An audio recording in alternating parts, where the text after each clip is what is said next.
હું અનાથ હતો અને મારા કાકાના ગેરેજમાં કામ કરતો હતો. કડકડતી ઠંડીમાં મારી પાસે પહેરવા માટે સ્વેટર ન હતું. તેથી મેં મારા સ્વર્ગસ્થ પિતાના જૂનો ઉધઈ લાગેલો કોટ પહેરી લીધો. કાકાના દીકરાએ મને જોઈને મજાક કરી અને જોરથી મારો કોટ ખેંચ્યો, જેનાથી કોટ ફાટી ગયો. તે જ સમયે તેની અંદરથી પ્લાસ્ટિકમાં લપટેલો એક કાગળ નીચે પડી ગયો. કાકાએ તે કાગળ ઉપાડ્યો તો તેમનો ચહેરો ફીકો પડી ગયો. મેં ઝપટ મારીને તે કાગળ તેમની પાસેથી છીનવી લીધો તો તે બેંકનું એક સર્ટિફિકેટ હતું, જેના પર ડિસેમ્બરની તે ઠંડી સાંજની મારા હાડકામાં ઉતરી રહી હતી અને હું આજની જેમ જ ઠંડા પોઈન્ટ તળિયે બેસીને એક જૂની જીપમાં એન્જિનના ભાગો કેરોસીનથી ધોઈ રહ્યો હતો. મારા હાથ લાલ અને ગંદકીથી એટલા ખરડાયેલા હતા કે તેમના પર જામેલી સાય મારી ત્વચાનો હિસ્સો લાગતી હતી. ઠંડી એટલી તીવ્ર હતી કે લોખંડનું પાનું પકડવું પણ મુશ્કેલ થઈ રહ્યું હતું. પરંતુ અટકવાની કોઈ અવકાશ ન હતું, કારણ કે ગેરેજના ખૂણામાં બેઠેલા મારા કાકા નાગેશની કઠોર નજર દરેક સમયે મારો પીછો કરી રહી હતી. ગેરેજની છત પતરાની હતી, જેમાં ઠેક ઠેકાણે કાણા હતા અને તે છિદ્રોમાંથી આવતી બરફીલી હવા સીધી મારી કમર સાથે ટકરાતી હતી. મારા શરીર પર એક પાતળું શર્ટ હતું જે ઘણી જગ્યાએથી થીગડા મારેલું હતું અને તેની ઉપર એક એવું સ્વેટર હતું જેના દોરા ઉકળી ગયા હતા. તે ઠંડી રોકવાને બદલે બસ મારી તૂટતી હાલતને ઢાંકવાનું કામ કરતું હતું.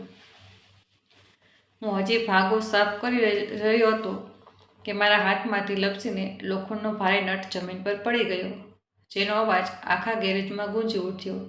અવાજ સાંભળતા જ કાકા નાગેશ પોતાની ખુરશી પરથી એવી રીતે ઉઠ્યા જાણે મેં તેમનું દિલ કાઢી લીધું હોય, અને તેઓ મારા માથા પર આવીને ઊભા રહી ગયા. તેમના ગરજતા અવાજે મારી બચી કૂચી હિંમત પણ તોડી નાખી. તેઓ બૂમો પાડીને બોલ્યા કે તું નાલાયક છે અને બિલકુલ તારા બાપ જેવો છે. તારા લોહીમાં જ કામ ચોરી છે. મેં તને અહીં કામ શીખવવા માટે રાખ્યો છે, ભૂલ કરવા માટે નહીં. જો આ ભાગ તૂટી ગયો હોત તો તેના પૈસા સુધારે મળેલો બાપ કબરમાંથી આવીને આપત. કાકાના મોઢે પિતાનો ઉલ્લેખ સાંભળતા જ મારું દિલ જાણે તૂટી ગયું. મેં નજર નીચી કરી લીધી, કારણ કે હું જાણતો હતો કે જવાબ આપવાનો અર્થ રાતનું જમવાનું બંધ થવું છે. કાકા નાગેશ ફરી એકવાર તે જૂનું રાગ આપવા લાગ્યા જે હું છેલ્લા 10 વર્ષથી સાંભળતો આવ્યો. તેમણે મારા માથા પર હાથ રાખીને કહ્યું કે મારા પર જે એસા તેઓ કરી રહ્યા છે તેનો બદલો હું 7 જન્મમાં પણ નહીં ચૂકવી શકું. તેમણે કહ્યું કે જ્યારે મારો બાપ મર્યો હતો ત્યારે તે માથાથી પગ સુધી દેવામાં ડૂબેલો હતો અને લોકો તેના શબને પણ ઘરની બહાર નીકળવા દેતા ન હતા. તેમણે પોતાની મહેનતથી કમાણી લગાવીને મારા બાપની ઇજ્જત બચાવી અને લોકોના મોઢા બંધ કર્યા. નહીંતર મારો બાપ તો મને રસ્તા પર ભીખ માંગવા માટે છોડી ગયો હતો. તેમણે મને છત આપી, રોટલી આપી અને કામનું હુનર શીખવ્યું. તેમ છતાં હું ગુણચોર છું. કાકાની આ વાતો મારા દિલ પર હથોડાની જેમ વરસી રહી હતી અને મને મારી જાત પર કોઈ અપરાધી જેવો અહેસાસ થતો હતો. બાળપણની ધૂંધળી યાદોમાં મને મારા બાપનો ચહેરો તો યાદ ન હતો, પરંતુ કાકાની વાતોએ મારા મનમાં તેમના વ્યક્તિત્વની એક એવી તસવીર બનાવી દીધી હતી, જાણે તેઓ એક અસફળ, નબળા અને નકામા માણસ રહ્યા હોય. મને આ વાતની શરમ આવતી હતી કે હું એવા માણસનો દીકરો છું જેણે પોતાના ભાઈને મુસીબતમાં મૂક્યો અને પોતે મરી ગયો. હું ઘણીવાર રાત્રે એ જ વિચારતો રહેતો હતો કે કદાચ કાકા સાચું કહે છે અને હું ખરેખર તેમના પર એક બોજ છું. એક એવો બોજ જેને તેઓ ફક્ત લોહીના સંબંધની મર્યાદા નિભાવવા માટે વેઠાવી રહ્યા છે. પછી જ્યારે આખા દિવસનું કામ પૂરું થયું ત્યારે રાત ગાઢ થઈ હતી અને ઠંડીની સખ્તાઈ વધી ગઈ હતી. મારા હાથ પગ સૂન થઈ રહ્યા હતા. મેં દુકાનનું શટર પાડ્યું અને કાકાની પાછળ તેમના ઘર તરફ ચાલવા લાગ્યો. ઘરે પહોંચતા જ ગરમીનો અહેસાસ થયો, પણ આવું મારા માટે ન હતી. કાકા સીધા પોતાના રૂમમાં ચાલ્યા ગયા, જ્યાં હીટર ચાલતું હતું, અને હું રસોડાની બહાર વરંડામાં પથરાયેલી જૂની સાદી તરફ આગળ વધ્યો. કાકાનો દીકરો અર્પિત સોફા પર બેસીને ટીવી જોઈ રહ્યો હતો અને ગરમ ચાનો આનંદ માણી રહ્યો હતો. મને જોતાં જ તેણે મોઢું બગાડ્યું અને મેણા મારતા અંદાજમાં કહ્યું કે આવી ગયો અમારો શહજાદો, આજે કેટલું કામ કર્યું છે. આખો દિવસ ગેરેજમાં બેસીને માખીઓ મારતો રહ્યો હશે. મારા કપડામાંથી મશીનના તેલની દુર્ગંધ આવી રહી હતી, જેના પર તેણે નાક મચોડતા પોતાની માતા એટલે કે મારી કાકીને કહ્યું કે મમ્મી, આને પહેલાં નાવા મોકલી અને ગંધથી મારું માથું ફાટી રહ્યું છે. હું ચૂપચાપ ત્યાંથી ઉઠ્યો અને પાછળના ભાગમાં રહેલા નળ પર જઈને ઠંડા પાણીથી મોઢું ધોવા લાગ્યો. પાણી એટલું ઠંડુ હતું કે તે લાગતું હતું જાણે બરફથી મોઢું ધોઈ રહ્યો છું, પરંતુ મારી પાસે બીજો કોઈ વિકલ્પ ન હતો. રાત્રિના ભોજનમાં મને હંમેશની જેમ વધેલી રોટલીઓ અને પાતળી દાળ મળી, જેને ખાઈને હું મારી ભૂખ મટાવવાની કોશિશ કરવા લાગ્યો. કાકીએ જમવાનું આપતા મેણું માર્યું કે જો તારા કાકા તારો કેટલો ખ્યાલ રાખે છે. મોંઘવારીના આ યુગમાં કોઈ અનાથોને પૂછતું પણ નથી, અને એક તારા કાકા છે જે તને પોતાના બાળકોની જેમ પાળી રહ્યા છે. હું કોળીઓ ગણી રહ્યો હતો, પણ તે ગળામાંથી ઉતરતા કાંટાની જેમ પૂછી રહ્યો હતો. દરેક મહિના સાથે એક એહસાન જોડાયેલું હતું, અને દરેક ખૂણ સાથે તે એહસાન વધુ ભારે થતું હતું. મેં જલ્દી જમવાનું પૂરું કર્યું અને મારી સાદડી પર સૂઈ ગયો. ઊંઘ મારાથી કોસો દૂર હતી. ઠંડીને કારણે મારા દાંત કડકડતા હતા. મારી પાસે ઓઢવા માટે ફક્ત એક પાતળી ચાદર હતી, જે 20 ડિસેમ્બરની ઠંડી સામે લડવા માટે અપૂરતી હતી. હવા જાળીદાર બારીઓમાંથી સીધી અંદર આવી રહી હતી. મેં મારી જાતને સંકોચીને પોટલા જેવી બનાવી લીધી હતી. થોડી ગરમી પેદા થઈ શકે, પણ મારા મનમાં વારંવાર કાકીની વાતો ગૂંજી રહી હતી કે મારો બાપ રખડતો હતો, મારો બાપ નિષ્ફળ હતો. શું ખરેખર મારો બાપ એટલો ખરાબ હતો? શું તેણે મારા માટે કંઈ પણ નહોતું છોડ્યું? ધીરે ધીરે મને મારા પોતાના અસ્તિત્વથી નફરત થવા લાગી, અને હું વિચારવા લાગ્યો કે કાશ હું પણ મારા બાપની સાથે જ મરી ગયો હોત, તો આજે આમ રોજ રોજ મરવું ન પડત. આજ મથામણમાં મારું શરીર તાવથી તપવા લાગ્યું. માથું ભારે થઈ ગયું અને ગળામાં કાંટા જેવું ખૂંચવા લાગ્યું. પણ હું જાણતો હતો કે આ ઘરમાં બીમારીની રજા જેવો કોઈ વિચાર નથી. જો મેં કહ્યું કે મારા તબિયત ખરાબ છે, તો કાકા કહેશે કે કામચોરીના બહાને મેં મુસીબતોને ટાળવાની કોશિશ કરી છે. તેથી હું તૈયાર થવા લાગ્યો. આજે ઠંડી કાલ કરતાં પણ વધુ હતી. આકાશમાં કાળા વાદળો છવાયેલા હતા અને સૂરજનું નામું નિશાન ન હતું. મને લાગી રહ્યું હતું કે જો આજે મેં કંઈ ગરમ ન પહેર્યું તો હું ઠરીને મરી જઈશ. મારી પાસે જે સ્વેટર હતું તે બિલકુલ બેકાર થઈ ગયું હતું. અચાનક મને ખ્યાલ આવ્યો કે ઘરના જૂના ગોદામમાં જે જૂનો સામાન પડ્યો હોય છે, ત્યાં કદાચ કોઈ જૂનો ધાબળો કે જાડું કપડું મળી જાય. કાકા અને કાકી હજી પણ સૂઈ રહ્યા હતા, અને અર્પિત પોતાના રૂમમાં હતો. તેથી હું દબાયેલા પગલે દાદર ચડીને ઉપરના ગોદામમાં ગયો. ત્યાં ધૂળ અને માટીનું રાજ હતું. ચારા દરેક વસ્તુને લપેટમાં લીધેલી હતી. મેં અંધારામાં ફાંફા મારીને એક જૂની પેટી ખોલી. તેમાં કાકીના જૂના કપડાં અને કેટલોક નકામો સામાન ભરેલો હતો. હું નિરાશ થઈને તેને બંધ કરવાનો જ હતો કે મારી નજર પેટીના સૌથી નીચેના ભાગમાં દબાયેલા એક ભૂરા રંગના કપડા પર પડી. મેં તેને ખેંચીને બહાર કાઢ્યું તો તે એક લાંબો ઊની કોટ હતો. કોટ બહુ જૂનો હતો અને તેનો રંગ ઠેક ઠેકાણેથી ઉડી ગયો હતો. તેને ઉદય ઘણી જગ્યાએથી ખાઈ લીધો હતો, અને તેમાંથી વિચિત્ર જૂની ગંધ આવી રહી હતી, જે મને બહુ જાણીતી લાગી. જાણે બાળપણનું કોઈ ભૂલ વિસરાયેલું સપનું. મેં ધ્રુજતા હાથે તે કોટને સ્પર્શ કર્યો. આ મારા પિતાનો કોટ હતો. મને યાદ આવ્યું કે જ્યારે હું નાનો હતો ત્યારે હું તે કોટના પાલોમાં છુપાઈ જતો હતો. તે કોટને જોઈને મારા ભીતર લાગણીઓનું એક તોફાન ઉમટ્યું, અને આંસુ મારા ગાલ પર વહેવા લાગ્યા. આ માત્ર કપડાનો ટુકડો ન હતો, પરંતુ આ મારા પિતાની છેલ્લી નિશાની હતી, જે કાકાની નજરથી બચીને અહીં પડી હતી. કદાચ તેઓ તેને નકામો સમજીને ફેંકવાનું ભૂલી ગયા હતા, પરંતુ કદાચ કુદરતે તેને મારી આજની જરૂરિયાત માટે સાચવી રાખ્યો હતો. તે કોટને છાતી લગાવ્યું તો મને એવું લાગ્યું જાણે મેં મારા પિતાને ગળે લગાવ્યા હોય. એક અજીબ શાંતિ, અને હું મારા ભીતર ઉતરી ગઈ. જે ઠંડી મને જીવથી મારી રહી હતી તે અચાનક ગાયબ થઈ ગઈ. મેં જલ્દીથી તે કોટ પહેરી લીધો. તે મારા શરીર કરતાં ઘણો મોટો હતો. તેની બાજુ મારા હાથોથી લટકી રહી હતી, અને તેનો નીચેનો ભાગ મારા ઘૂંટણથી નીચે સુધી આવી રહ્યો હતો. પણ તે સમયે મને માપની ચિંતા ન હતી કે ન તો પહેરવાશની. મને માત્ર તે હોપની જરૂર હતી જે મને જીવતો રાખી શકે અને તે સુરક્ષાની જ્યાં નિર્દય દુનિયા સામે મને પિતા હોવાનો અહેસાસ કરાવી શકે. મેં કોટના બટન બંધ કર્યા તો એવું લાગ્યું જાણે મારી ચારે બાજુ એક મજબૂત કવચ બની ગયું હોય. તે કોટ ઠેક ઠેકાણેથી ફાટેલો હતો, પણ તેની ભીતર જે આપ્તજન જેવો અહેસાસ હતો તે પહેલાં મોંઘા અને બ્રાન્ડેડ કપડામાં પણ ન હોઈ શકે જે અર્પિત પહેરતો હતો. કોટ પહેરીને જ્યારે હું નીચે આવ્યો ત્યારે દિલ ધડકતું હતું કે ક્યાંક કાકા જોઈ ન લે, પણ તેઓ હજી સુધી રૂમમાં જ હતા. હું ચૂપચાપ ઘરમાંથી નીકળીને ગેરેજ તરફ ચાલવા લાગ્યો. રસ્તામાં ઠંડી હવા મારા ચહેરા સાથે ટકરાતી હતી, પણ મારું શરીર ગરમ હતું. લોકો મને અજીબ નજરે જોઈ રહ્યા હતા. એક પાતળા છોકરાના શરીર પર આટલો ભારે અને ફાટેલો કોટ કોઈ તમાશાથી ઓછો ન હતો. પણ મારા ભીતર એક અજબ આત્મવિશ્વાસની લાગણી હતી, જાણે મારા પિતા મારો હાથ પકડીને મારી સાથે ચાલી રહ્યા હોય. ગેરેજ પહોંચીને મેં મારું કામ શરૂ કરી દીધું. આજે મને થાક અનુભવાતો ન હતો. તે કોટના ગજવા ઊંડા હતા. હું વારંવાર મારા ઠંડા હાથ તેમાં નાખીને ગરમ કરી લેતો હતો. બપોરના સમયે કાકા ત્યાં આવ્યા અને મને આ હાલતમાં જોઈને તેમને ભ્રમરોજ ખેંચાઈ ગઈ.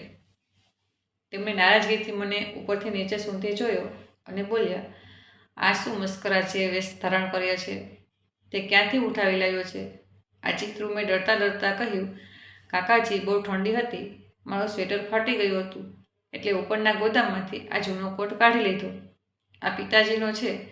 કાકાના ચહેરા પર એક પળ માટે કોઈ પરસે જેવી લહેર આવી. કદાચ તેમને પણ પોતાના ભાઈની યાદ આવી ગઈ હતી, અથવા તો તેમને આ વાતનો ડર લાગ્યો કે ક્યાંક હું કોઈ હક ન જતાવવા માંડું. પણ તરત જ તેમનો તે જૂનો કઠોર સ્વભાવ પાછો આવ્યો. તેમણે વ્યંગાત્મક હસી હસતા કહ્યું, પહેરી લે તારો બાપ આ સડેલો કબાટ જ છોડીને ગયો હતો. આ ફાટેલો કોટ તેની ઓકાત મુજબ જ છે અને તે માણસ પણ એવો જ હતો. તેમની વાતોનું છેદ મારા ભીતર ઉતરવા લાગ્યું, પણ હું ચૂપ રહ્યો. મેં કોટને વધુ જોરથી મારી ચારે બાજુ લપેટ લીધો, જાણે તેમના ઝેરીલા શબ્દોને તે જ કોટમાં કેદ કરીને અમારા શરીર સુધી પહોંચતા રોકી રહ્યો. સાંજના સમયે અર્પિત પણ ઘરે આવ્યો. કદાચ તેને ખર્ચ માટે પૈસા જોઈતા હતા, અથવા તે એમ જ રખડતો નીકળ્યો હતો. મને જોતાં તે જોરદાર અટ્ટહાસ્ય કર્યું અને પોતાની સાથે ઊભેલા મિત્રો સાથે મજાકિયા લહેજામાં બોલ્યો, ઓય જુઓ, આપણો ભિખારી કજીન આજે શું પહેરીને આવ્યો છે? લાગે છે કોઈ ઓસ્કરવાળી ફિલ્મનું પૂતળું છે. તે મારી પાસે આવીને મારા કોટના કોલરને આંગળીઓથી મસળતા બોલ્યો, અરે આમાંથી તો મુર્દા જેવી ગંધ આવી રહી છે. આ ક્યાં કબરખાનામાંથી કાઢી લાવ્યો? તેના મિત્રો પણ જોર જોરથી હસવા લાગ્યા. મારી આંખોમાં આંસુ ધરી આવ્યા. આ કોટ મારી ઇજ્જત હતો, મારા પિતાની નિશાની હતો અને તે તેને કાદવમાં રોડી રહ્યો હતો. મેં પાછા હટવાની કોશિશ કરી, પણ અર્પિત રસ્તો રોકી લીધો. તે બોલ્યો, અરે ભાગે છે ક્યાં? જરા અમને પણ તો બતાવો. આ અનમોલ ચીજ તોફાન અને અભિમાનના નશામાં તેણે મારા કોટની ઢીલી બાઈ પકડી અને જોરથી ખેંચી લીધી. તેનો હેતુ મને પાડવાનો અને મને અપમાનિત કરવાનો હતો. મારો પગ લપસ્યો અને હું લડખ્યો, પણ મેં મારી જાતને સંભાળી લીધી. જો અર્પિત સજ્જન હોત તો તે રોકાઈ જાત, પણ તેણે આ વખતે કોટના ગળા પાસેનું કપડું મુઠ્ઠીમાં જકડી લીધું અને પૂરી તાકાતથી ઝાટકો આપ્યો. એક ચરાટનો અવાજ આવ્યો, કપડાં ફાટવાનો અવાજ, પણ મને લાગ્યું જાણે મારું દિલ જ ફાટી ગયું હોય. કોટનું જમણું ગજવું અને તેની ઉપરનો ભાગ ખરાબ રીતે ઉકળી ગયો હતો અને તેનું અસ્તર બહાર નીકળી આવ્યું હતું. મારી ધીરજ ખૂટી ગઈ હતી. અર્પિત અને તેના મિત્રોને કહેલી વાતો મારા કાનમાં ગૂંજી રહી હતી. મેં ફાટેલા ગજવા પર હાથ રાખ્યો તો મને અસ્તરની ભીતર કંઈક અજીબ વસ્તુ અનુભવાય, કોઈ સખત વસ્તુ જે સામાન્ય કપડું ન હતું.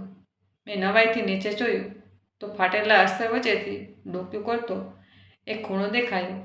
તે પ્લાસ્ટિકની થેલી મારા ફાટેલા કોટના અસ્તરમાંથી નીકળીને ગેરેજના કાળા અને ચીકણા પોયતળીએ જઈ પડી. તેના પડવાનો અવાજ બહુ ધીમો હતો, એટલો ધીમો કે કદાચ કોઈ બીજાને સંભળાય પણ નહીં, પણ મારા માટે આ અવાજ કોઈ ધડાકાથી ઓછો ન હતો, કારણ કે તે ક્ષણે મારી જિંદગીનો વળાંક બદલી નાખ્યો હતો. અર્પિતનું હાસ્ય, જે હમણાં હોઠ પર હતું, તે અચાનક ગળામાં અટકી ગયું. તેની નજર પણ તે અજીબ વસ્તુ પર જામી ગઈ, જે તે ઉધઈ લાગેલા ને જૂના કોટના પેટમાંથી બહાર આવી હતી. કાકા નાગેશ, જે થોડા દૂર ઊભેલા એક ગ્રાહક સાથે દલીલ કરી રહ્યા હતા, અચાનક શાંતિ અનુભવીને પલટાયા અને તેમની તેજ નજર જમીન પર પડેલા તે વાદળી પ્લાસ્ટિક પર પડી ગઈ.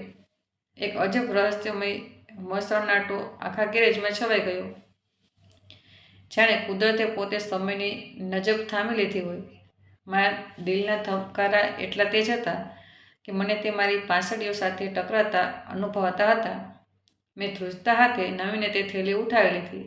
તેના પર લાગેલી ટેપ બહુ જૂની થઈ ગઈ હતી અને ભીડી પડી ગઈ હતી, પણ પ્લાસ્ટિક કે અંદર રહેલા કાગળને સુરક્ષિત રાખ્યો હતો.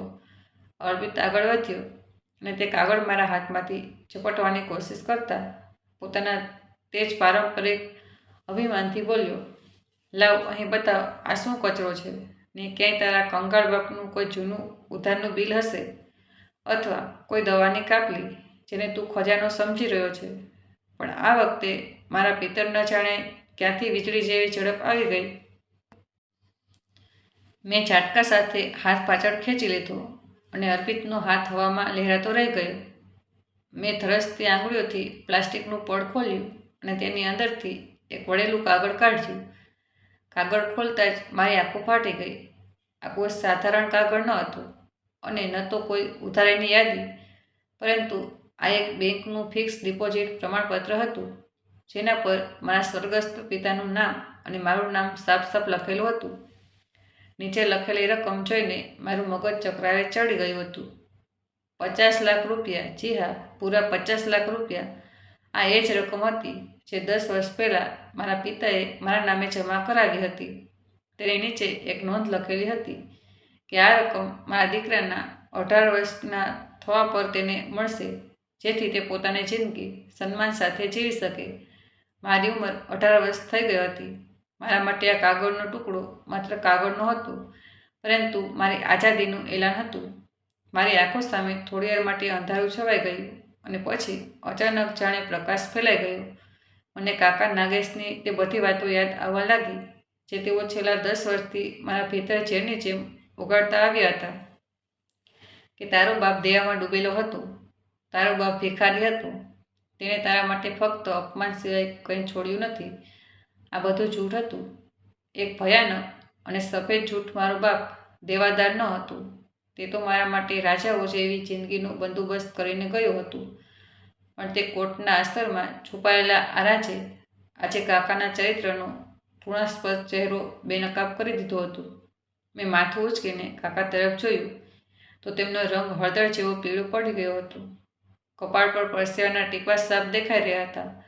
કડકડતી ઠંડી હોવા છતાં તેઓ પરસેવાથી રેબઝેબ થઈ રહ્યા હતા, કારણ કે તેઓ તે કાગળને ઓળખી ગયા હતા. તેઓ જાણતા હતા કે તેમાં શું લખ્યું છે. તેમની આંખોમાં ડર અને લાલચની મિશ્રિત સ્થિતિ હતી, જેને હું સાફ વાંચી શકતો હતો. તેઓ ઝડપથી મારી તરફ ધસ્યા. તેમના ચહેરા પરથી તે બનાવટી નરમાશ ગાયબ થઈ ગઈ હતી અને તેની જગ્યાએ એક લૂંચા સ્મિતે લઈ લીધી હતી. તેઓ તોડતા બોલ્યા, બેટા, આ શું છે? લાવ મને બતાવો. આ નકામો છે, લાવ હું તેને પાડીને ક્યાંક ફેંકી દઉં. તું તેને ભૂલી જા. તેમણે પોતાનો હાથ મારી તરફ લંબાવ્યો, પણ તેમનો હાથ રૂચી રહ્યો હતો. આ એ જ હાથ હતો જે થોડીવાર પહેલાં મને થપ્પડ મારવા માટે ઉઠ્યો હતો, અને આજે એ જ હાથ ભીખ માંગી રહ્યો હતો. મેં કાગળને મારી મુઠ્ઠીમાં ભેસી લીધો અને પહેલીવાર કાકાની આંખોમાં આંખ પરવીને જોયું. મારી આંખોમાં હવે તે અનાથ લાચાર બાળક નહોતો, પરંતુ તે પુરુષ હતો જેનો અધિકાર તેની પાસેથી છીનવી લેવામાં આવ્યો હતો. મેં સખત સ્વરમાં કહ્યું, હું નહીં આપું કાકા. આ નકામો કાગળ નથી. આ મારા પિતાનો પ્રેમ છે, જેને તમે મારાથી છુપાવીને રાખ્યો. આજ તે સત્ય છે જે તમારા જૂઠના પહાડને તોડી નાખશે. તમે મને કહ્યું હતું કે મારા પિતાજી દેવાદાર હતા.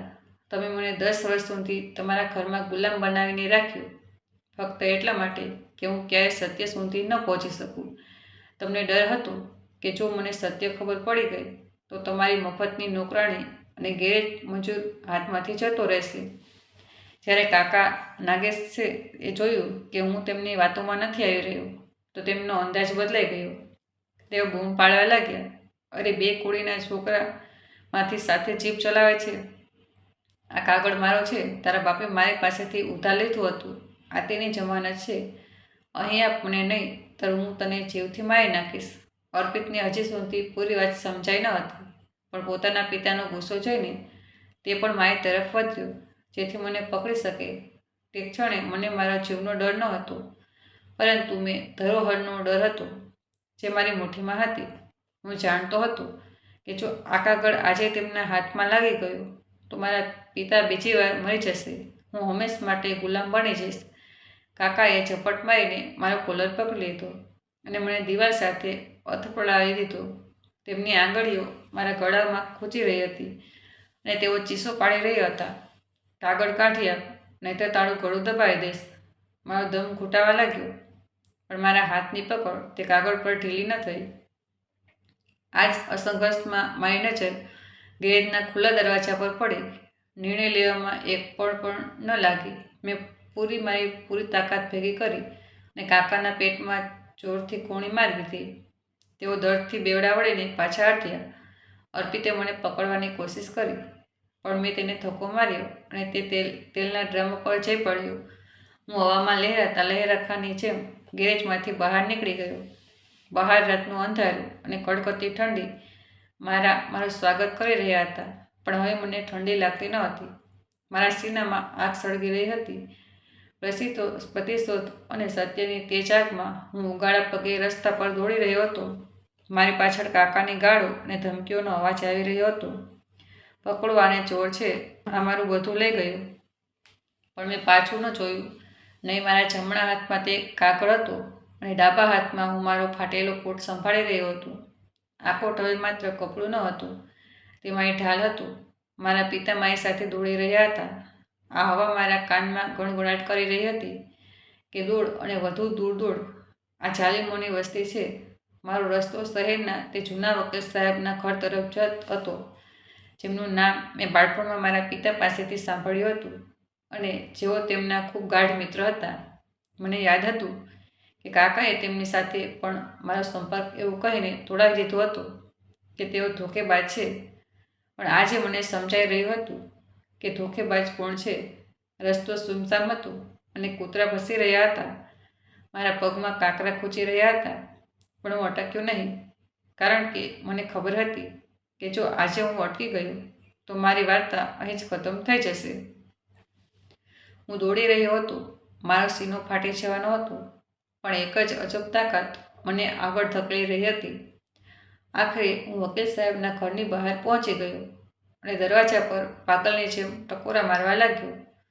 દરવાજો ખોલવામાં થોડી વાર લાગી અને આ દરમિયાન દરેક પગ ઉપર મને લાગતું હતું કે કાકા નાગેશ મારી પાછળ પહોંચી ગયા છે. મારું આખું શરીર પરસેવાથી રેબઝેબ હતું અને ફાટેલા કોટમાંથી મારું શરીર દેખાઈ રહ્યું હતું. જ્યારે દરવાજો ખોલ્યો અને વકીલ સાહેબે મને નવાઈથી જોયો તો હું તેમના પગમાં પડી ગયો અને તે કાગળ તેમની તરફ લંબાવીને બસ એટલું કહી શક્યો, અંકલ, મને બચાવી લો. આ મારા પિતાની છેલ્લી નિશાની છે. આટલું બોલીને મારી આંખો સામે અંધારું છવાઈ ગયું. પણ બેભાન થતાં પહેલાં મને એટલો અહેસાસ હતો કે હવે હું અને મારા પિતાનું સપનું સુરક્ષિત છે. જ્યારે મારી આંખ ખોલી ત્યારે મને મારી ચારે બાજુ એક અજબ અજાણી હૂંફનો અહેસાસ થયો. આ તે ઠંડી અને ભેજવાળી જમીન ન હતી જેના પર હું સૂવાની હું વર્ષોથી આદત પામી ચૂક્યો હતો, પરંતુ આ એક નરમ અને મુલાયમ પથારી હતી જેની સુગંધે મારા હોશ ઉડાવી દીધા હતા. હું હળબડાવીને બેઠો થઈ ગયો અને ડરેલી નજરે આમ તેમ જોવા લાગ્યો. મારા મગજમાં પહેલો વિચાર એ જ આવ્યો કે કદાચ હું કોઈ સપનું જોઈ રહ્યો છું અથવા હું મરી ગયો છું અને આ સ્વર્ગનો કોઈ આશરો છે. ત્યારે જ રૂમના ખૂણામાં રાખેલી આરામ ખુરશી પર બેઠેલા એક વયસ્ક વ્યક્તિને જોઈને મને ગત રાતનું તે ભયાનક અને સનસનીખેજ દ્રશ્ય યાદ આવી ગયું. જ્યારે હું કાકા નાગેશની પકડમાંથી બચીને ભાગ્યો હતો તેઓ એ જ વયસ વકીલ સાહેબ હતા, જેમના વાળમાં ચાંદી જેવી સફેદી ઉતરી આવી હતી અને જેમના ચહેરા પર ગંભીરતા અને સ્નેહ છલકાતા હતા. તેમના હાથમાં તે જ પ્લાસ્ટિકની થેલી અને કાગળ હતા, જેને જોઈને મારા જીવમાં જીવ આવ્યું. તે મારી ધરોહર હતી. મને હોશમાં આવતા જોઈ વકીલ સાહેબ હસ્યા અને બોલ્યા, "ગભરાશ નહીં દીકરા, તું હવે તારા જ ઘરમાં છે અને પૂરી રીતે સુરક્ષિત છે." મેં ધ્રુજતા અવાજે પૂછ્યું, "અંકલ, શું કાકા નાગેશ અહીં આવ્યા હતા? શું તેઓ મને લઈ જશે?" વકીલ સાહેબ ઉઠ્યા, મારા માથા પર હાથ રાખ્યો અને કહ્યું, "દુનિયાની કોઈ તાકાત હવે તને તે નરકમાં પાછી નથી મોકલી શકતી, જ્યાં તે તારી જિંદગીનો સૌથી ખરાબ વર્ષો વિતાવ્યા છે." પછી તેમણે તે કાગળ મારી સામે રાખ્યો અને જણાવ્યું કે તારા પિતા એક દીર્ઘસ્થ માણસ હતા. બીમારીમાં છેલ્લા દિવસોમાં જ તેમને અંદાજ આવી ગયો હતો કે તેમનો ભાઈ એટલે કે તારા કાકા નાગેશ એક લાલચુ અને લૂચો માણસ છે, જે તેમના મર્યા પછી તારી પરવા નહીં કરે. તેથી તેમણે રાત દિવસ મહેનત કરીને ભેગી કરેલી પોતાની બધી પૂંજી ફિક્સ ડિપોઝિટમાં રૂપમાં સુરક્ષિત કરી દીધી અને તેની વસિયત એવી રીતે કરી કે તે માત્ર તે જ વ્યક્તિને મળે જે તેની સૌથી નજીક હોય. આ જણાવતા વકીલ સાહેબની આંખો ભીની થઈ ગઈ. તેમણે કહ્યું કે તારા પિતાએ મને કહ્યું હતું કે હું આ કાગળ આ કોર્ટના અસ્તરમાં એટલા માટે છુપાવી રહ્યો છું કારણ કે મને પૂરો ભરોસો કે મારા મર્યા પછી મારો ભાઈ મારા દીકરાને નવા કપડાં પણ નહીં આપે, મારો જૂનો ઉતરેલો કોટ પણ નહીં આપે અને જ્યારે મારો દીકરો ઠંડીથી ઠરશે ત્યારે તે મજબૂર થઈને મારો જ કોટ પહેરશે અને આ વાત કાકા સુધી પહોંચી જશે. આ સાંભળીને મારું દિલ ગભરાઈ આવ્યું અને હું ધ્રુસકે રડી પડ્યો. મારા બાપે મર્યા પછી પણ મારી જરૂરિયાતોનો બંદોબસ્ત કરી રાખ્યો હતો. તે ફાટેલા કોટમાં માત્ર રૂહ નહીં પણ મારા બાપની મોહબ્બત ભરેલી હતી. હજી અમે વાતો જ કરી રહ્યા હતા તાકે અચાનક બહાર દરવાજા પર જોરદાર ટકોરા પડ્યા અને સાથે જ પોલીસ સાયરનનો અવાજ સંભળાયો. મારું દિલ ખોફથી ઉછળીને ગળે આવી ગયું. મને લાગ્યું કદાચ નાગેશ પોલીસને લઈ આવ્યો છે અને હવે મને ચોર સાબિત કરીને જેલમાં મોકલી દેશે. વકીલ સાહેબને મારી હાલત સમજાઈ ગઈ અને તેઓ પોતે બહાર ગયા.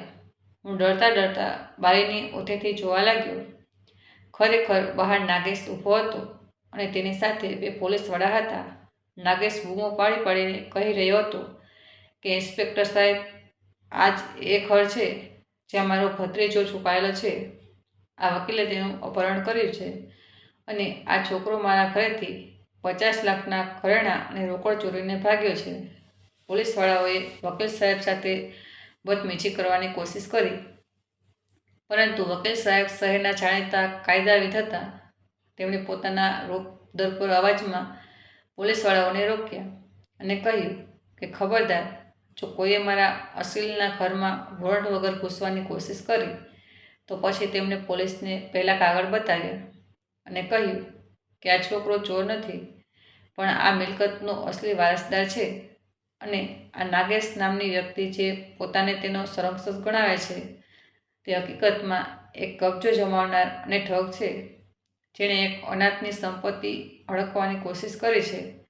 વકીલ સાહેબે નાગેશની આંખોમાં આંખ ભરવીને કહ્યું કે નાગેશ સાહેબ, જો તમે અત્યારે અહીંથી ચાલી નહીં જાઓ તો હું તમારા પર અનાથની સંપત્તિમાં ગેરરીતિ, છેતરપિંડી અને જીવથી મારી નાખવાની ધમકી આપવાનો ગુનો દાખલ કરાવી દઈશ. અને વિશ્વાસ રાખજો, તમારી બાકીની જિંદગી જેલના સળિયા પાછળ જશે." કાકા નાગેશ, જે પોલીસને લઈને શહેરમાં રોપ જમાવી રહ્યા હતા, તેઓ વકીલ સાહેબની કાનૂની દલીલો અને ધમકી સામે ડરીને ચૂપ થઈ ગયા. તેમને અંદાજ આવી ગયો હતો કે હવે બાજી તેમના હાથમાંથી નીકળી ગઈ છે. તેઓ દાંત પીસતા અને મને ક્રોધભરી નજરે જોતા ત્યાંથી ચાલ્યા ગયા. પરંતુ તેમની આંખોમાં જે બદલાની ભાવના હતી તેણે મને અંદરથી ધ્રુજાવી દીધી. તો વકીલ સાહેબે દરવાજો બંધ કર્યો અને મને કહ્યું કે બેટા, હવે આપણે તરત જ કાનૂની કાર્યવાહી પૂરી કરવી પડશે, કારણ કે આવા લોકો આખી સહેલાઈથી હાર નથી માનતા. બીજા દિવસે અમે બેંક પહોંચ્યા. બેંકનો સ્ટાફ વકીલ સાહેબને ઓળખતો હતો, તેથી અમારે બહુ રાહ જોવી ન પડી પરંતુ મારા દિલના ધમકારા કાબૂમાં ન હોવા આવતા મને દરેક પળે એ ડર રહેતો હતો કે ક્યાંક કોઈ અડચણ ન આવી જાય, ક્યાંક બેંકવાળા એમ ન કહી દે કે આ કાગળ નકલી છે કે તેની મુદત પૂરી થઈ ગઈ છે. મેનેજરે જ્યારે તે સર્ટિફિકેટ જોયું તો તેણે ખાતરી કરવા માટે કોમ્પ્યુટર પર રેકોર્ડ તપાસ્યો. તે થોડી મિનિટો મારા માટે સદીઓ જેવી લાંબી હતી. આખરે મેનેજરે માથું ઉંચકીને મારી તરફ જોયું અને હસતા હસતા કહ્યું કે મુબારક હો નવયુવાન, આ સર્ટિફિકેટ બિલકુલ અસલી છે અને આના પર મળતા વ્યાજને ગણીને આ રકમ હવે 70 લાખથી પણ વધુ બને છે. મારા કાકાને વિશ્વાસ નહોતો આવતો કે જે હું ગઈકાલ સુધી 100 રૂપિયા માટે કાકાને ગાળો સાંભળતો હતો, આજે લાખોનો માલિક બની ગયો હતો. વકીલ સાહેબે કાનૂની ઔપચારિકતાઓ પૂરી કરાવી, મારી સહીઓ લીધી અને કારણ કે હવે હું 18 વર્ષનો થઈ ગયો હતો, તેથી તે પૂરી રકમ સીધી મારા નામે ખોલવામાં આવેલા ખાતામાં જમા કરી દેવામાં આવી. જ્યારે ચેકબુક અને એટીએમ કાર્ડ મારા હાથમાં આવ્યા ત્યારે મારા હાથ ધ્રુજી રહ્યા હતા. આ માત્ર પ્લાસ્ટિક અને કાગળના ટુકડા નહોતા, પણ આ મારી ખોવાયેલી ઇજ્જત, આત્મસન્માન અને સ્વાભિમાનની વાપસીનું એલાન હતું. બેંકમાંથી નીકળતી વખતે મને એવું લાગ્યું જાણે મારું કદ કેટલાય ફૂટ ઊંચું થઈ ગયું હોય. મેં વકીલ સાહેબનો આભાર માનવો ચાહ્યો તો તેમણે મને ગળે લગાવી લીધો અને કહ્યું કે મારું અસલ વળતર તે શાંતિ છે. આજે જે તારા પિતાના આત્માને મળી છે હશે, પરંતુ વાર્તા હજી પૂરી થઈ ન હતી. કારણ કે જ્યારે અમે બેંકમાંથી બહાર નીકળ્યા ત્યારે મેં જોયું કે કાકા નાગેશનો દીકરો અર્પિત રસ્તાની બીજી તરફ ઊભો રહીને અમને જોઈ રહ્યો હતો. તેની હાલત બહુ ખરાબ હતી. કદાચ કાકાએ પોતાનો બધો ગુસ્સો તેના પર જ ઉતાર્યો હતો. નફરત અને લાલચથી મારી તરફ જોઈ રહેલો તે છોકરો, જે ગઈકાલ સુધી મારા ફાટેલા કપડાની મજાક ઉડાવતો હતો, આજે મારી તરફ જોવાની પણ હિંમત કરી ન શકતો હતો. મેં વકીલ સાહેબને કહ્યું કે અંકલ, મારે કંઈક ખરીદવું છે. અમે એક સારી દુકાને ગયા. મેં મારા માટે કેટલાક નવા કપડાં ખરીદ્યા, પરંતુ તે ફાટેલો અને ઉદય લાગેલો કોટ મેં ફેંક્યો નહીં, પણ તેને એક થેલીમાં સાચવીને રાખી લીધો, કારણ કે તે કોટ મારો ઉપકાર હતો. વકીલ સાહેબે મને સલાહ આપી કે હવે મારે મારો અભ્યાસ પૂરો કરવો જોઈએ અને મારા પિતાના સપનાને સાકાર કરવું જોઈએ. મેં તે જ સમયે એ ફેસલો કર્યો કે હું આ રકમથી કોઈ વ્યવસાય શરૂ કરીશ અને મારું ભણતર પણ ચાલુ રાખીશ. પરંતુ સૌથી મહત્ત્વની વાત એ હતી કે હવે મને માથું ઊંચકી કરીને જીવવાનો અધિકાર મળી ગયો હતો. કાકા નાગેશે પણ પાછળથી ઘણીવાર સમાધાન કરવા અને માફી માંગવાની કોશિશ કરી. સગા સંબંધીઓને વચ્ચે નાખ્યા કે છોકરો અણસમજુ છે, તેને ઘરે પાછો મોકલી દો. પરંતુ હવે હું પહેલાં અણસમજુ છોકરો ન હતો રહ્યો. મેં તેમના દરેક સંદેશોનો નજરઅંદાજ કરી દીધો, કારણ કે હું જાણતો હતો કે સાપની ફિતરત કરડવાની હોય છે, ભલે તેને ગમે તેટલું દૂધ કેમ ન પીવડાવવામાં આવે.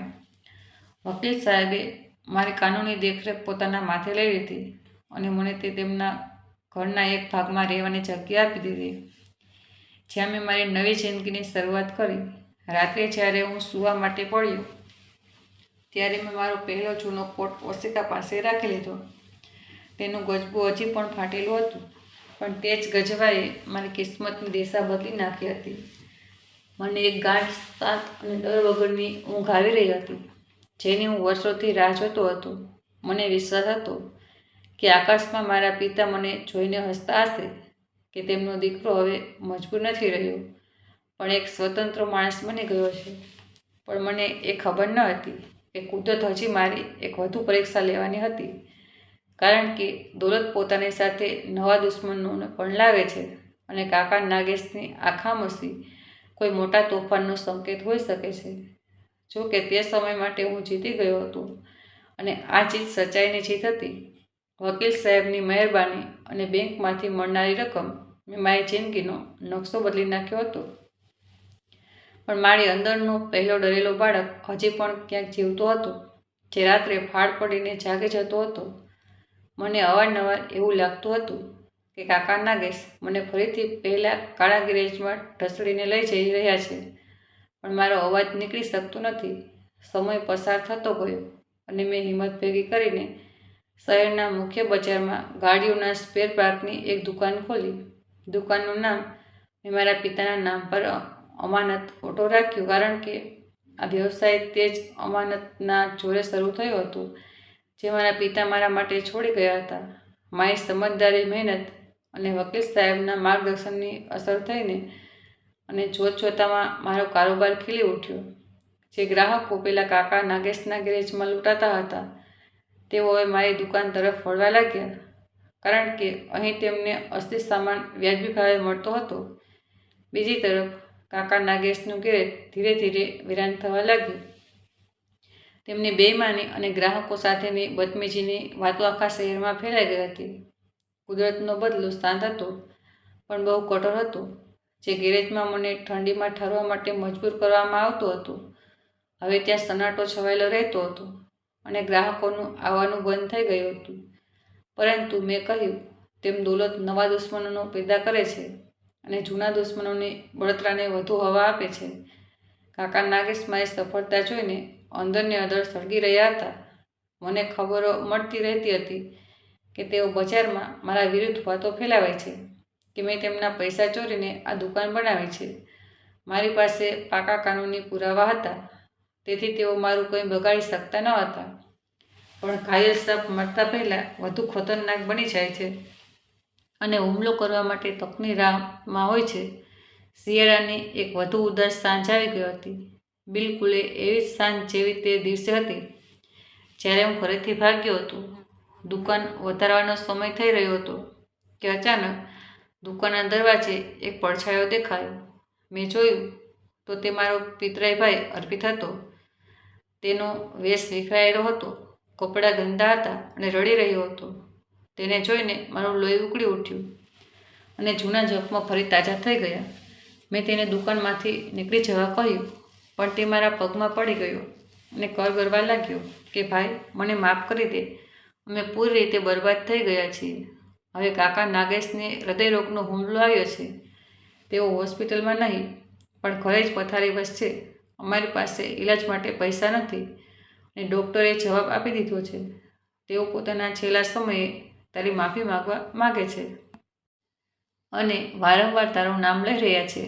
ભગવાન માટે એકવાર ચાલીને તેમને જોઈ લે, નહીંતર તેઓ શાંતિથી મરી શકશે નહીં. અર્પિતની હાલત અને કાકાના મરણતોલ સમાચાર સાંભળી મારું દિલ પીગળી ગયું. માણસ ભલે ગમે તેટલો મોટો કેમ ન થઈ જાય, લોહીનો સંબંધ અને બાળપણની લાગણીઓ ક્યાંય ને ક્યાંય તેની નબળાઈ બની જ જાય છે. વકીલ સાહેબે મને ના પાડી હતી કે તે લોકો પર ક્યારેય વિશ્વાસ ન કરતો, પણ અર્પિતના આંસુ એટલા સાચા લાગી રહ્યા હતા કે મને લાગ્યું કદાચ કુદરતે તેમને તેમના કર્મોની સજા આપી દીધી છે અને હવે તેઓ સાચે જ પસ્તાવો કરી રહ્યા છે. મેં વિચાર્યું કે એક મરતા માણસને માફ કરી દેવા જોઈએ. કદાચ તેનાથી મારા પિતાના આત્માને શાંતિ મળે.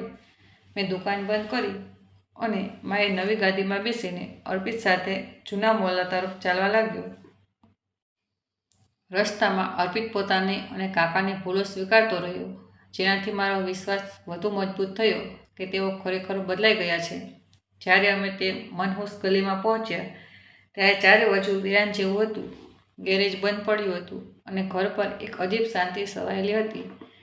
જેવો હું ગાડીમાંથી ઉતર્યો, મને તે જ જૂની ગંધ અને ગૂંગળામણ અનુભવાઈ જે મારા બાળપણનો હિસ્સો હતી. અર્પિત મને અંદર લઈ ગયો. ઘરની અંદર અંધારું અને ગાઢ શાંતિ હતી. મને નવાઈ લાગી કે જો કાકા મરતા હતા તો ત્યાં કોઈ બીજો સંબંધી કે મોહલ્લાના માણસ કેમ હાજર ન હતો. પણ અર્પિતે કહ્યું કે પિતાજીએ કોઈને બોલાવવાની ના પાડી છે. તેઓ ફક્ત તને જ મળવા માગતા હતા. અમે કાકાના રૂમમાં દાખલ થયા. તેઓ પથારીમાં સૂતા હતા. તેમના ઉપર ધાબળો હતો અને તેઓ જોર જોરથી શ્વાસ લઈ રહ્યા હતા, જાણે તેમનો છેલ્લો વખત હોય. હું ધીરે ધીરે તેમની પાસે ગયો અને નમીને બોલ્યો કે કાકાજી, હું આવી ગયો છું. મેં તમને માફ કરી દીધા છે, તમે ચિંતા ન કરો. જેવો હું તેમના પર નમ્યો, અચાનક રૂમનો દરવાજો જોરથી બંધ થયો અને સાંકળ વાગવાનો અવાજ આવ્યો. હું ચોંકીને પલટાયો તો જોયું કે અર્પિત દરવાજા પાસે ઊભો હસી રહ્યો હતો. તેની આંખોમાંથી આંસુ ગાયબ થઈ ગયા હતા અને ચહેરા પર પહેલી જૂની શેતાનની પાસે આવી ગઈ હતી. હું કંઈ સમજું તે પહેલાં પથારી માથે સૂતેલો માણસ ઝડપથી બેઠો થઈ ગયો. તે નાગેશ કાકા હતા, બિલકુલ સાચા નરવા. તેમના હાથમાં એક જાડો દંડો હતો. તેમની બીમારીનું નાટક માત્ર મને આ ઝાડમાં ફસાવવા માટે રચવામાં આવ્યું હતું. મને મારી બેવકૂફી અને વકીલ સાહેબની શિખામણ યાદ આવી, પણ હવે બહુ મોડું થઈ ગયું હતું. હું સિંહની ગુફામાં આવી ગયો હતો. કાકા નાગેશ છે એક ભયાનક અટ્ટહાસ્ય કર્યું, જે રૂમની દિવાલો સાથે ટકરાઈને ગુંજી ઉઠ્યું અને બોલ્યા કે આવી ગયો મારો ભત્રીજો, મારો આજ્ઞાકારી દીકરો. શું તું જાણતો હતો કે તું જે રીતે બેવકૂફ છે, તારો બાપ પણ એવો જ બેવકૂફ હતો. તેણે પણ આવી જ વાતોમાં ઉલઝાવીને મેં લૂંટ્યો હતો અને આજે તને પણ તે જ રસ્તે પાછો લાવ્યો છું. તેમણે દંડો લેવડાવતા કહ્યું કે હવે પેલા 50 લાખ જે તું લઈને ભાગ્યો હતો અને તેના પર જે નફો તે કમાયો છે, તે બધું વ્યાજ સાથે પાછું આપવાનો વખત આવી ગયો છે. તેમણે પોતાના ગજવામાંથી કેટલાક સ્ટેમ્પ પેપર કાઢ્યા અને કહ્યું કે આ કાગળ ઉપર સહી કરી દે, જેના મુજબ તું તારી દુકાન, તારી ગાડી અને બેંકનું બધું બેલેન્સ તારી ખુશીથી તારા કાકાને નામે કરી રહ્યો છે. જો ત્યાં સહી કરી દીધી તો કદાચ તને જીવતો છોડી દઈશ, નહીંતર આજની રાત તારી છેલ્લી રાત હશે અને દુનિયા સમજશે કે શોર્ટ સર્કિટના કારણે લાગેલી આગમાં તું બળીને મરી ગયો. હું ભયભીત જરૂર હતો, પણ હવે હું પેલો નબળો છોકરો ન હતો જેની પાસે બચવા માટે ફક્ત ₹500 હતા. મેં મજબૂત અવાજમાં કહ્યું કે કાકા, તમે ગેરસમજમાં છો. આ અદાલત મારા નસીબની છે અને હું તમને એક ફૂટી કોડી પણ નહીં આપું. તમે મને મારી શકો છો, પણ મારી આ અમાનત છીનવી શકતા નથી. મારી આ વાત સાંભળીને કાકાનો ચહેરો ગુસ્સાથી લાલ થઈ ગયો. તેમણે અર્પિતને ઇશારો કર્યો. અર્પિત આગળ વધ્યો અને મને પાછળથી જકડી લીધો. મેં મુકાબલો કરવાની કોશિશ કરી, પણ તેઓ બે હતા અને હું એકલો. કાકા આગળ વધ્યા અને દંડાથી પૂરી તાકાત સાથે મારા પગ પર વાર કર્યો. દર્દની એક લહેર મારા આખા શરીરમાં દોડી ગઈ અને હું જમીન પર પડી ગયો. તેમણે મને વાળથી પકડીને ઢસડ્યો અને દિવાલ સાથે ટેકવીને બેસાડી દીધો. અર્પિતે દોરડાથી મારા હાથ પગ બાંધવાનું શરૂ કરી દીધું. કાકા મારા માથા પર ઊભા રહીને કહી રહ્યા હતા કે સહી કરશે કે હું તારી આંગળીઓ તોડી નાખું. આ સંઘર્ષ અને ખેંચતાણમાં રૂમમાં રાખેલું કેરોસીનનું હીટર, જે કદાચ ઠંડીથી બચવા માટે સળગાવવામાં આવ્યું હતું, તે જોરદાર ધક્કાથી જમીન પર પડી ગયું. હીટરનું તેલ ભોંયતળીએ ફેલાઈ ગયું અને ગાલીચાએ તરત જ આગ પકડી લીધી. રૂમમાં જૂનું ફર્નિચર અને કાગળો વેર નીકળેલ હતા. આગે સેકન્ડોમાં જોર પકડ્યું. જ્વાળાઓ ભભૂકી ઉઠી અને ધુમાડાએ રૂમને ભરી દીધો. કાકા અને અર્પિત, જે મને બાંધવામાં અવ્યસ્ત હતા, આ દ્રશ્ય જોઈને ગભરાઈ ગયા. આગ એટલી ઝડપથી ફેલાઈ ગઈ કે દરવાજા સુધી જવાનો રસ્તો બંધ થઈ ગયો. કાકાએ કાગળ બચાવવાની કોશિશ કરી, પણ આગ તેમના કપડાં સુધી પહોંચી ગઈ. અર્પિત ગભરાઈને દરવાજા તરફ ભાગ્યો, પણ દરવાજો બંધ હતો અને ચાવી કદાચ અફરાતફરીમાં ક્યાંક પડી ગઈ હતી અથવા કાકાના ગજવામાં હતી. રૂમ નરક જેવું દ્રશ્ય રજૂ કરવા લાગ્યો. ધુમાડાથી મારો દમ ઘૂંટતો હતો, પણ દોરડું હજી પૂરી રીતે કસાયેલું ન હતું. મેં પૂરી તાકાત લગાવીને અર્પિતના ઢીલા હાથોમાંથી મારી જાતને છોડાવી લીધી. હવે સ્થિતિ એવી હતી કે અમે ત્રણેય મોતના મોંમાં હતા. કાકા આગથી ઘેરાઈને ખાસી રહ્યા હતા અને અર્પિત દરવાજો તોડવાની કોશિશ કરી રહ્યો હતો, પણ અસફળ હતો. મારી પાસે એક પળમાં નિર્ણય લેવાનો સમય હતો. હું મારો જીવ બચાવીને ભાગું કે નિર્દય લોકોની પણ મદદ કરું, જેમણે મને મારવાની યોજના બનાવી હતી. મારા પિતરનો માણસ અને મારા પિતાએ આપેલી કેળવણી મને એકલા ભાગવાની પરવાનગી આપતી ન હતી. મેં મારા શર્ટથી નાક ઢાંક્યું અને લાકડાની જૂની બળતી બારી તરફ દોડ્યો. મેં તે ભારે ખુરશી ઉઠાવીને જેના પર કાકા બેઠા હતા અને પૂરી તાકાતથી બારીના કાચ અને પ્રેમ પર મારી કાચ તૂટીને વિખરાઈ ગયો અને તાજી હવાનો એક ચોખ્ખો અંદર આવ્યો. મેં અર્પિતને અવાજ આપ્યો કે અહીં આવ, બારી તૂટી ગઈ છે. અર્પિત તરત જ બારીમાંથી બહાર કૂદી ગયો, પરંતુ કાકા નાગેશ હજી પણ આગની વચ્ચે ફસાયેલા હતા. તેમનો કુર્તો આગ પકડી ચૂક્યો હતો અને તો જમીન પર આરોટી રહ્યા હતા. તેઓ બૂમો પાડતા હતા કે બેટા મને બચાવી લે, મને છોડતો નહીં. મેં એક ક્ષણ માટે વિચાર્યું કે આ તે માણસ છે જેને મારી જિંદગી નરક બનાવી દીધી હતી. જો આજે તે બળી જાય તો કદાચ દુનિયામાંથી એક ખરાબ માણસ ઓછો થઈ જશે. પછી મને પહેલો ફાટેલો કોટ યાદ આવ્યો જેને મને બચાવ્યો હતો. તે કોટ નફરતનો નહીં પણ પ્રેમ અને સુરક્ષાની નિશાની હતો. મેં મારો જીવ જોખમમાં મૂકીને રૂમમાં પડેલો એક ભારે ધાબળો ઉઠાવ્યો અને આગની જ્યાં જ્વાળામુખીઓમાં કૂદી પડ્યો. મેં કાકાના ઉપર ધાબળો નાખી દીધો અને તેમને બારી સુધી ખેંચ્યા. આગ મારા હાથ અને ચહેરાને દજાડી રહી હતી પણ મને દર્દનો અહેસાસ ન હતો. મેં માંડ અર્ધબેભાન કાકાને બારીમાંથી બહાર ધકેલ્યા અને પોતે પણ છલાંગ લગાવી દીધી. અમે ઘરના પાછળના ભાગમાં પડ્યા જ્યાં ભીની માટી હતી. ઘરની અંદર ધડામ થઈ રહ્યા હતા અને આગ હવે છત સુધી પહોંચી ગઈ હતી. લોકો જમા થઈ ગયા હતા અને ફાયર બ્રિગેડની ગાડીઓના અવાજ આવી રહ્યા હતા. મેં હાંફતા કાકાને જોયા જે માટી અને રાખમાં લપેટાયેલા હતા. તેમનો જીવ બચી ગયો હતો પણ તેમનું ઘર, તેમનું ગેરેજ અને તેમનું બધું અભિમાન તેમની આંખો સામે બળીને રાખ થઈ રહ્યું હતું. આ તે ગેરેજ હતું જ્યાં હું ઠંડીથી ધ્રુજતો હતો. આજે તે ગેરેજ આગમાં સળગી રહ્યું હતું. કુદરતનો બદલો પૂરો થઈ ગયો હતો. પોલીસ અને એમ્બ્યુલન્સ પણ પહોંચી ગયા હતા. કાકા અને અર્પિતને હોસ્પિટલ લઈ જવામાં આવ્યા. મને પણ સામાન્ય જખમ આવ્યા પણ હું ત્યાં જ ઊભો રહી સળગતા ઘરને જોતો રહ્યો. જ્યારે આગ ઓલવાઈ ગઈ ત્યારે ત્યાં માત્ર રાખ જ બચી હતી. વકીલ સાહેબ પણ ખબર મળતા ત્યાં પહોંચી ગયા. તેમણે મને ગળે લગાવ્યો અને કહ્યું કે તે આજે સાબિત કરી દીધું કે તું કોનો દીકરો છે. પોલીસની તપાસ થઈ તો અર્પિત ભાંગી પડ્યો અને તેણે બધું સત્ય ઓકી દીધું કે તેમણે મારું અપહરણ કર્યું હતું અને બળજબરીથી સહી કરાવવા માગતા હતા.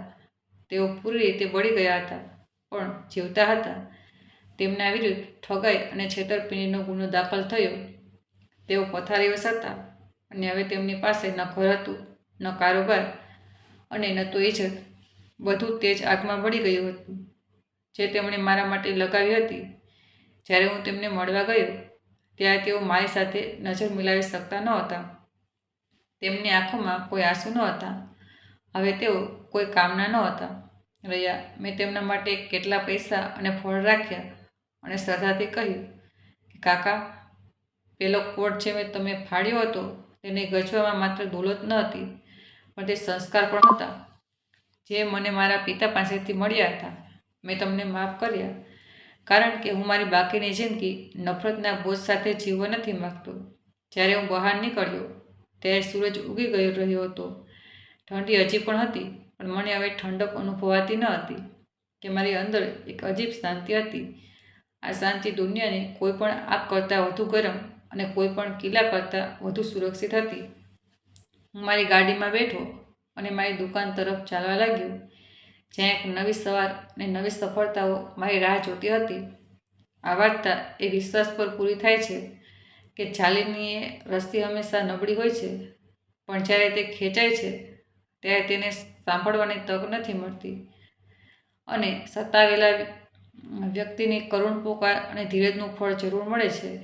ફાટેલો કોટ હવે મારા ઘરની સુંદર પ્રેમમાં રાખેલો છે જે મને દરરોજ યાદ અપાવે છે કે માણસનો અસલી વારસો તેનું ચરિત્ર છે. મારું બેંક બેલેન્સ પણ હવે સુરક્ષિત હતું. તો મિત્રો, આ હતી આજની વાર્તા. આ વાર્તા વિશે તમારો શું અભિપ્રાય છે તે કોમેન્ટ બોક્સમાં જરૂર જણાવશો. જો તમને વાર્તા ગમી હોય તો વિડીયોને લાઈક કરો અને ચેનલને સબસ્ક્રાઈબ કરો અને બેલ આઇકન ઉપર ક્લિક કરીને તેને ઓલ પર શેર કરો જેથી તમને નવા વિડીયોની જાણકારી તરત મળી જાય. આભાર. હર હર મહાદેવ.